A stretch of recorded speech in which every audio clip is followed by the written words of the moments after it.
Sahyadri news network channel मध्ये आपले स्वागत आहे। पुरंदर व पुणे जिल्हा तसेच महाराष्ट्राच्या ताज्या बातम्या पाहण्यासाठी आमच्या चॅनलला लाईक करून सबस्क्राइब करा। राजकीय, कला, क्रीडा, साहित्य, शिक्षण, आरोग्य, सामाजिक, धार्मिक क्षेत्रातील ताज्या बातम्या पहा फक्त आपल्या सह्याद्री न्यूज नेटवर्क मध्ये।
प्रचाराचा शुभारंभ झालेला आहे।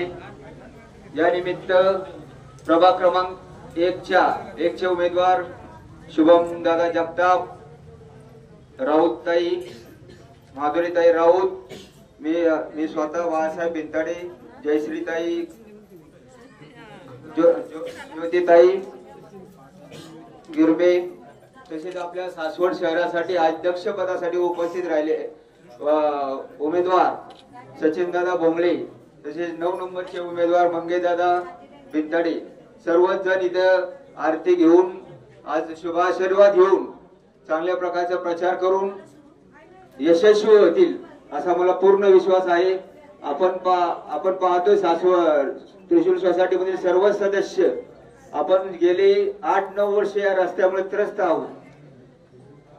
आमदार फंडातून विजय बाप्पूंनी त्यांना मी मागणी करून मंगेदादाच्या थ्रू मागणी करून या सासवड आपल्या रस्त्याचे जवळजवळ 30-40 लाखाचा रस्ता कॉन्क्रिटीकरण करण्याचं काम बाप्पूंनी सँक्शन केलं। तसंच आता जे आपलं ओपन स्पेस आहे तिथे नाना नानी पार्क करण्याचं त्यांनी निवेदन दिलं होतं आपण, तर तेही त्यांनी सँक्शन केलेलं आहे। तसं बाकीचा आपण पाहतोय तालुक्यामध्ये एअरपोर्ट असू द्या, गुंजवणी असू द्या, आता हॉस्पिटलचं मोठ्या प्रमाणात मिनी ससून हॉस्पिटल इथं बेलसरला होत आहे। पोलीस स्टेशन एक 10 मजली इमारत होत आहे। बाकी आता 133 कोटीची पाणी योजना 90 सालीची पाणी योजना झाली होती, त्याच्यानंतर कुठलीही आपली पाण्याची व्यवस्था झालेली नाहीये। आपण 145 कोटीची दुसरी पाणी योजना बाप्पूंनी सँक्शन केली, त्याचं कामही चालू झालेलं आहे। आणि रस्ते तर भरपूर म्हणजे काय भरपूर निधी टाकलाय। अशा प्रकारे काम करणारा नेता आज त्यांच्या पाठीशी आपण जनतेने खंबीरपणे उभं राहिलं पाहिजे व त्यांना त्यांचं म्हणणं आहे। आपण पाहतोय 40 वर्ष या सत्ताधाऱ्यांना आपण ही सत्ता दिलेली आहे, पण अक्षरशः असं वाटतं आपण शहरात राहतो का धारावी झोपडपट्टीत राहतोय अशी परिस्थिती इथं झालेली आहे। कुठलाही रस्ता व्यवस्थित नाहीये। पाण्यासाठी अक्षरशः खेडेगावी जसं वनवन फिरायला लागतं तसं वनवन फिरावं लागते।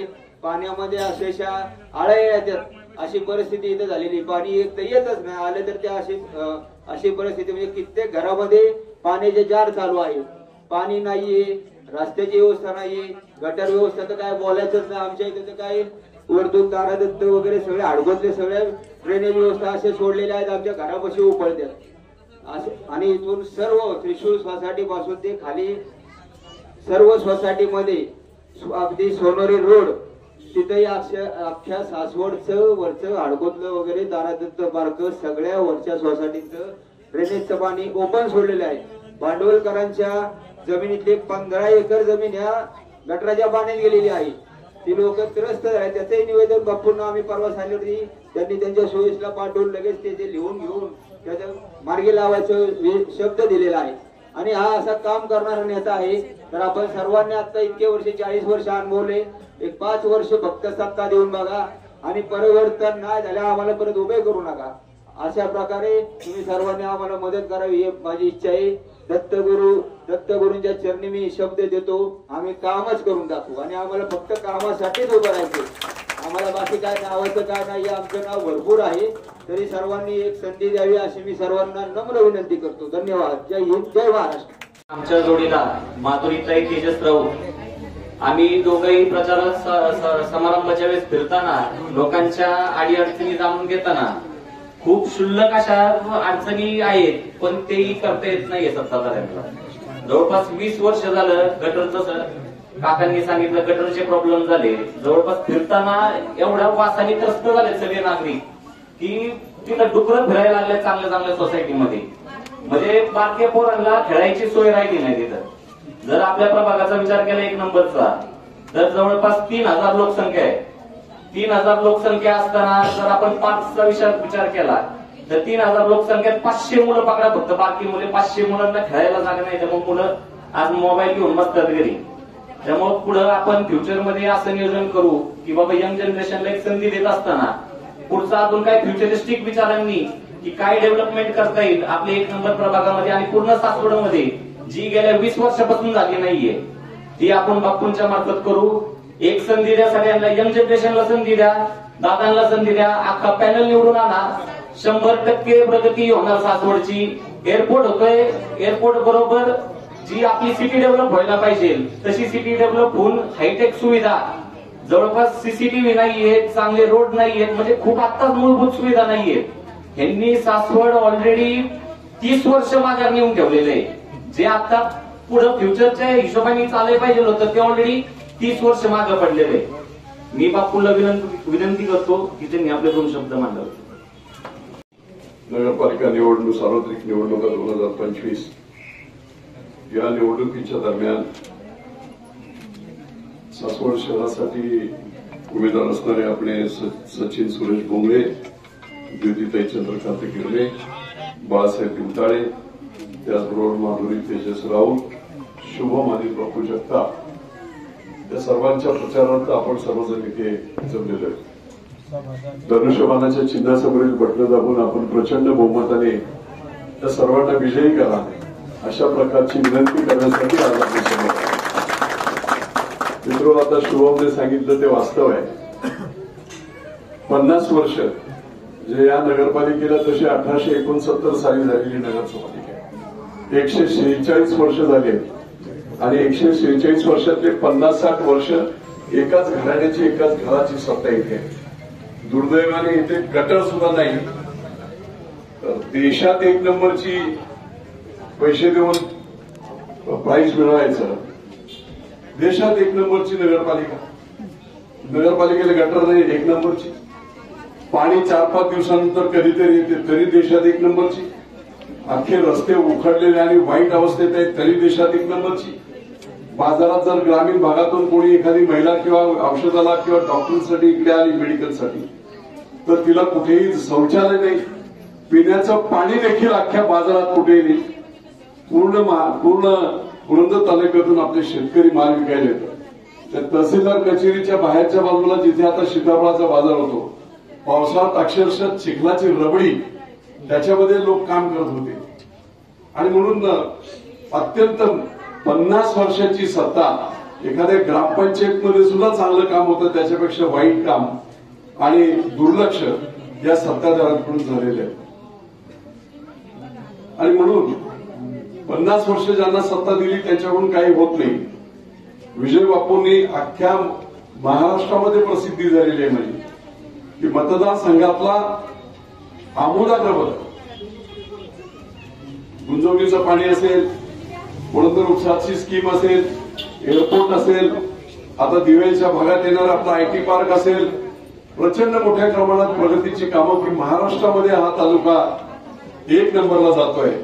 आणि हे जात असताना सासवड हे महत्वाचं शहर, त्या शहराची सुद्धा अशा प्रकारची वास्तवात लागलेली आहे. त्या संपूर्ण भागामध्ये जिथे जिथे झोपडपट्टी आहे, मग ते इंदिरानगर असेल, साठेनगर असेल, नायकवाड असेल, या सर्व ठिकाणी स्लम रिहॅबिलिटेशनची स्कीम झोपडपट्टी पुनर्वसन विभागाच्या मार्फत जी होती ती करू शकतो. BUTPच्या अंतर्गत दिल्लीचे प्रधानमंत्री आवास योजनेअंतर्गत पैसे मिळू शकतात. 300 फुटाची पूर्णपणे फुकट घरं, मोफत घरांना मिळू शकतात. दुर्दैव गेल्या वेळेस सुद्धा मी हे सगळं सांगितलं होतं, पण उलट जाऊन त्यांना या लोकांनी फितवलं. अरे बापू बोलतात घरं करून देऊ, पण तुमच्या घराची जागा कोणाची आहे? ती दुसऱ्याची आहे. घर कुठे आहे? दुसऱ्याचं आहे. आणि मग एकदा घर तोडलं की तुम्हाला हाकलून दे. अजिबात होत नाही असं.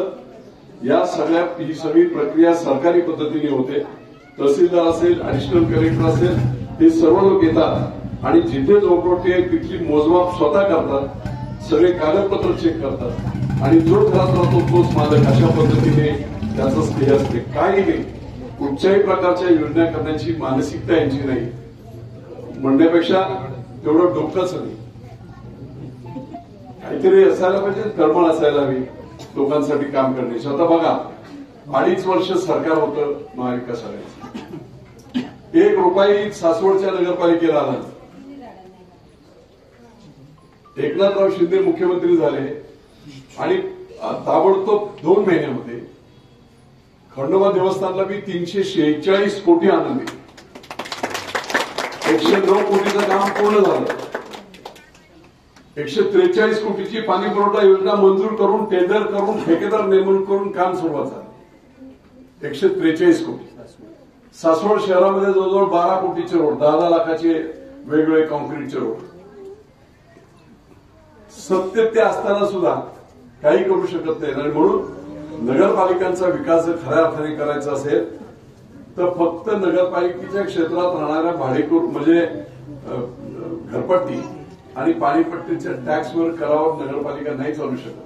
नगरपालिकेचा पायाभूत सुविधा जर विकसित करायच्या असतील तर राज्य सरकारकडून नगरोत्थान योजना आणि केंद्र सरकारच्या योजनांमधून जोपर्यंत 100-200 कोटी दरवर्षी आणत नाही तोपर्यंत नगरपालिकेचा विकास होऊ शकत नाही.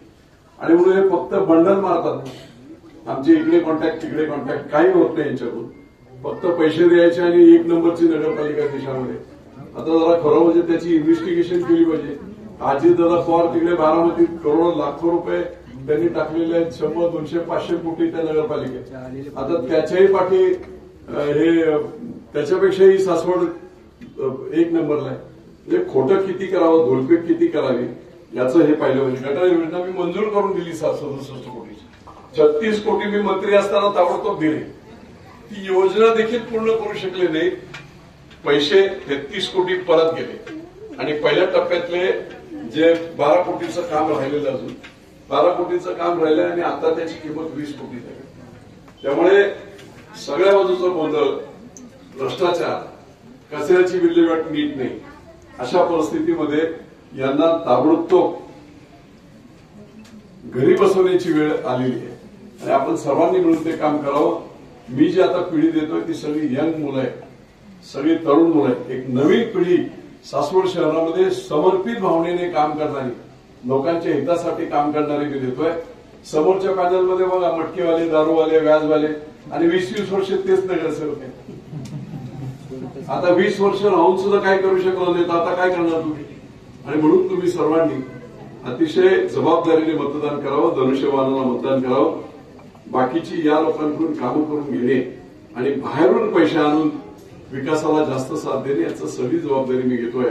आपण सर्वजण या विश्वासाला निश्चितपणे साथ द्या आणि प्रचंड बहुमताने सचिन भोंगळे हे नगराध्यक्ष पदाचे उमेदवार आहेत. आता मतदान कसं करायचं त्या बाबतीत थोडंसं डेमोच्या मशीन वगैरे सुद्धा मी तुम्हाला देतोय सगळ्या ठिकाणी. वर एक बटन, नंतर मग कसं हे करायचं ते तुम्हाला सगळ्यांना माहीत पडेल. आता अर्थात लोक खूप हुशार झाले, पण तरी